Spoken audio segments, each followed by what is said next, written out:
Joining me now is Georgia Congressman Ostin Scott, a member of the House Intelligence, Armed Services, Rules, and Agricultural Committees. Congressman, it's good to see you this morning. Thanks so much for being here. Thanks, Maria. So your reaction first on this China story and whether or not we keep missing the boat in terms of stopping this massive surveillance that the CCP has in place in America. Yeah, China is no longer, an economic competitor. They're an adversary. And so, again, we can't simply pretend that they're not doing this and that they're not going to take advantage of the information that they have on the United States of America. They are our adversary. That's a choice that they've made, and we have to counter them, Maria.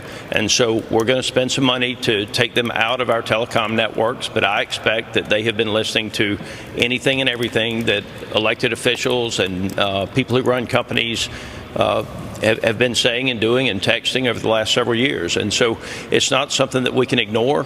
Obviously, we didn't get the drone language in the NDAA, but I would just remind you of this. In just over 40 days, we're going to control the agencies, and some of the things that we did not get in legislation, we're going to be able to do through the executive branch, Maria, and I expect Donald Trump and his team will do a pretty good job of protecting us from the Chinese. So do you think the executive branch can do an executive order about not buying drones from DJI? That's a Chinese drone maker. I think that we can make it very difficult for the Chinese to do business inside the United States of America. Okay. And in terms of that $3 billion that's being allocated for telecom companies to get the Huawei equipment out, I mean, that seems like an awfully low number, sir.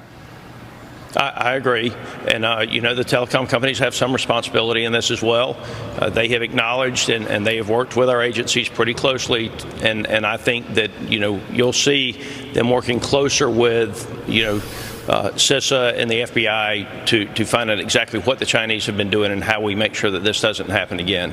The Chinese are very aggressive. Again, they are not our economic competitor anymore. They are our adversary, and it's a very serious issue. Knowledge is power, and they're going to take all of the knowledge that they've gained and they're going to use it against us. Absolutely, and they have been doing it already, undermining America at every turn.